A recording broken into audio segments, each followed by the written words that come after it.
Assalamualaikum warahmatullahi wabarakatuh. Di sini saya guna memenuhi tugas ujian akhir semester mata kuliah Hukum Internasional.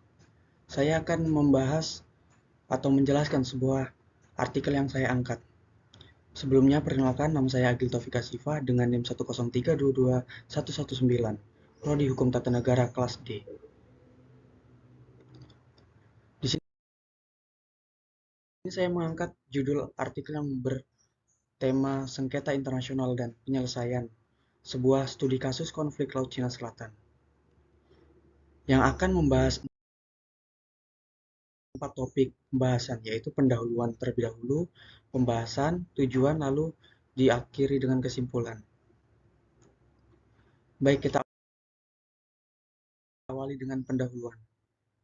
Laut Cina Selatan adalah kawasan maritim strategis yang menjadi pusat sengketa internasional yang melibatkan sejumlah negara Asia Tenggara serta Cina. Konflik ini tidak hanya berkisar pada klaim teritorial, tetapi juga mencakup dinamika politik. Di sini ada negara-negara seperti Cina, Filipina, Vietnam, Malaysia, Brunei, dan Taiwan mengklaim bagian wilayah ini berdasarkan historis dan hukum.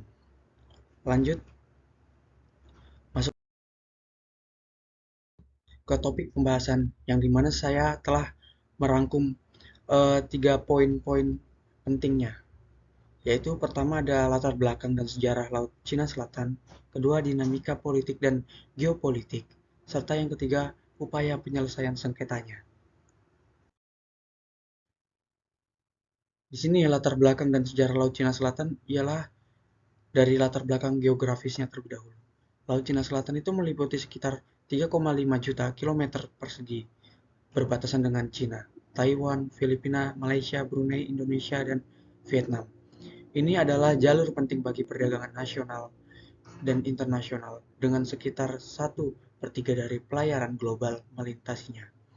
Lalu sejarah awalnya itu wilayah ini telah lama menjadi jalur perdagangan maritim yang penting sejak zaman kuno, digunakan oleh pedagang dari Cina, India, Arab, dan Eropa.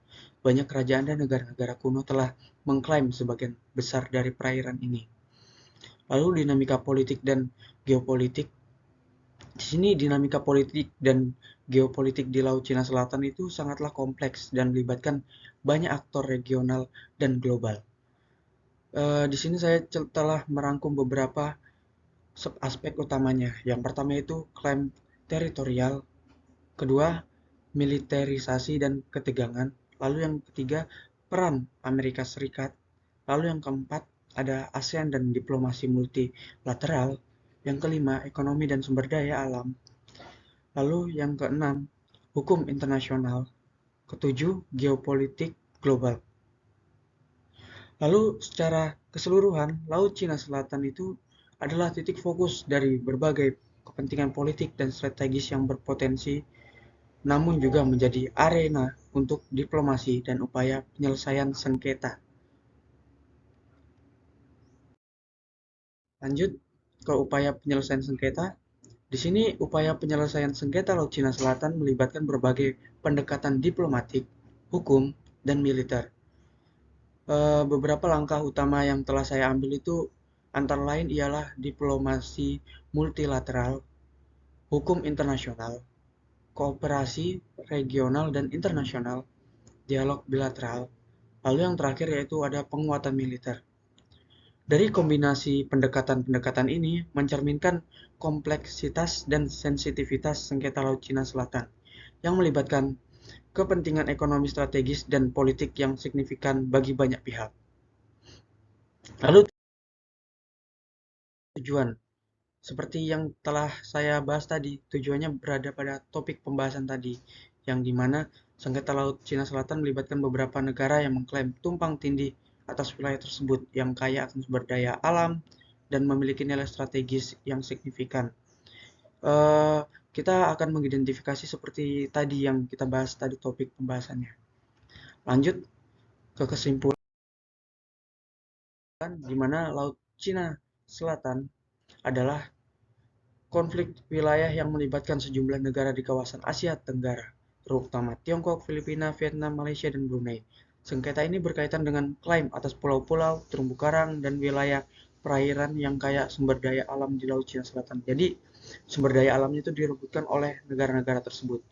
Eh, yang dimana upaya-upaya diplomatik termasuk arbitrase internasional telah dilakukan untuk mencari solusi damai, tetapi masih berlanjut dengan ketegangan yang tinggi dari wilayah-wilayah yang ada pada di sekitarnya. Mungkin itu aja yang saya bisa dapat jelaskan mengenai artikel yang saya angkat. Sebelumnya terima kasih dan mohon maaf bila ada salah-salah kata. Wassalamualaikum warahmatullahi wabarakatuh.